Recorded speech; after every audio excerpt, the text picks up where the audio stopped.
आप मेरे सिर पर लटके इन बल्ब्स को देख रहे होंगे। मैं जब भी बल्ब को देखता हूं तो मुझे थॉमस अल्वा एडिसन की याद आती है।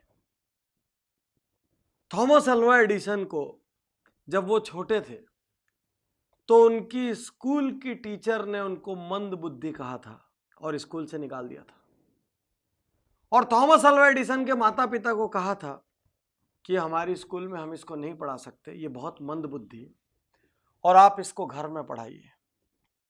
थॉमस अल्वा एडिसन की मां ने उनकी बात को मानने से इनकार कर दिया और उन्होंने बोला मेरा बच्चा मंदबुद्धि नहीं हो सकता, मैं इसको घर में पढ़ाऊंगी। और थॉमस अल्वा एडिसन आज दुनिया के उन वैज्ञानिकों में से जाने जाते हैं जिनके नाम से मैक्सिमम इन्वेंशंस है, दुनिया के टॉप 10 में से एक। यदि थॉमस अल्वा एडिसन की मां ये मान लेती कि मेरा बच्चा मंदबुद्धि है तो पूरी जिंदगी वो उसको मंदबुद्धि की तरह ट्रीट करती रहती और वो मंदबुद्धि बन जाता।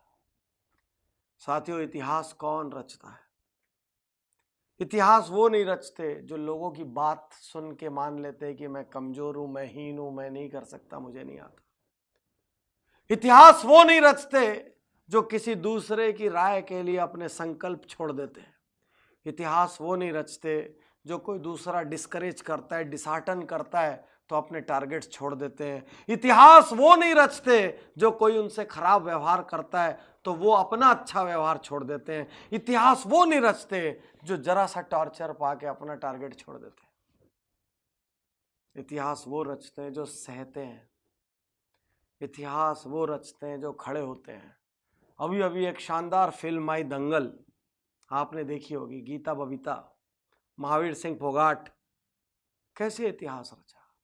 जब महावीर सिंह फोगाट ने अपनी बेटियों को तैयार करना शुरू किया तो पूरे गांव ने मजाक उड़ाया।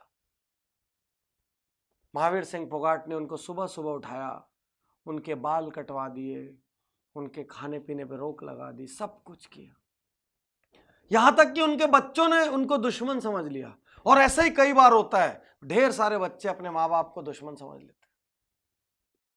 लेकिन एक दिन उनको समझ आया जब उनकी सहेली कहती है कि तुम्हारे पिता तुमको संतान तो समझते हैं कम से कम, इसलिए तुम्हारी फिक्र करते हैं। साथियों, महावीर सिंह फोगाट ने पहले इतिहास रचा है, गीता बबीता ने बाद में। महावीर सिंह फोगाट ने वो बीज लगाया, उनको सींचा, बड़ा किया, सारी दुनिया के तिरस्कार महावीर सिंह फोगाट ने कहे। साथियों, आज आपका तिरस्कार हो रहा है कहीं और आप यदि उसकी वजह से हिम्मत हार के बैठ गए तो आप बड़े नहीं होंगे। भरी गर्मियों में जिस सूरज का तिरस्कार होता है, सर्दियों में उसी सूरज का इंतजार होता है। याद रखिए, आज तिरस्कार का मतलब आजीवन तिरस्कार नहीं है। इतिहास वो नहीं रचेगा जो लोगों की सुनेगा। इतिहास वो नहीं रचेगा जो टारगेट छोड़ेगा। इतिहास वो नहीं रचेगा जो हीन भावना में चले जाएगा। इतिहास वो नहीं रचेगा जो दूसरों को सुपीरियर और खुद को इंफीरियर समझेगा। इतिहास वो नहीं रचेगा जो अपग्रेड करने को तैयार नहीं होगा। इतिहास वो नहीं रचेगा जो जरा जरा सी बात पे घबरा जाएगा। इतिहास वो नहीं रचेगा जो सैकड़ों लोगों का अप्रूवल लेगा। इतिहास वो नहीं रचेगा जो इनडिसिसिव है, जो निर्णय नहीं लेता। इतिहास वो नहीं रचेगा जिसके पास विल पावर नहीं है। इतिहास सिर्फ वो रचेगा जो खड़ा होकर लड़ रहा है, क्योंकि जो लड़ रहा है वो गिरेगा फिर उठ खड़ा होगा।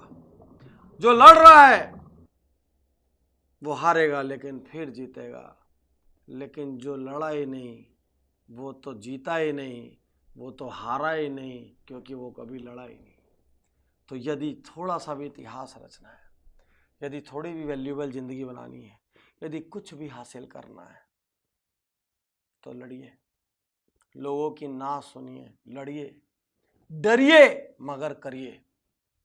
डरना स्वाभाविक है।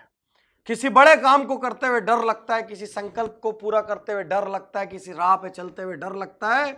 दुनिया की बड़ी ऑनलाइन अखबार की मालिक एरियाना हफिंगटन कहती है मुझे बहुत डर लगता है, मैं डरती हूं, because fear is normal, but मैं फिर भी करती हूं क्योंकि उसको करना जरूरी है। डरिए मगर करिए, क्योंकि इतिहास डरने वालों को याद नहीं रखेगा, इतिहास करने वालों को याद रखेगा। सम्मान डरने वालों का नहीं होगा, सम्मान करने वालों का होगा। करिए, कुछ करिए, ये जिंदगी आपकी है। कुछ ऐसा करिए कि लोग आपको याद करें, कुछ ऐसा करिए कि आपको अपने जीने पे गर्व हो। भले ही आपने किसी ने आप पे कुछ भी लेबल लगाए हो, आपके बारे में कितना ही हल्का बोला हो, जब थॉमस एल्वा एडिसन इस बल्ब का आविष्कारक मंद बुद्धि कहलाने के बाद इतिहास रच सकता है और हर टेक्स्ट बुक, हर बच्चा उसका नाम जान सकता है, तो फिर आपका भी जान सकता है। शुक्रिया।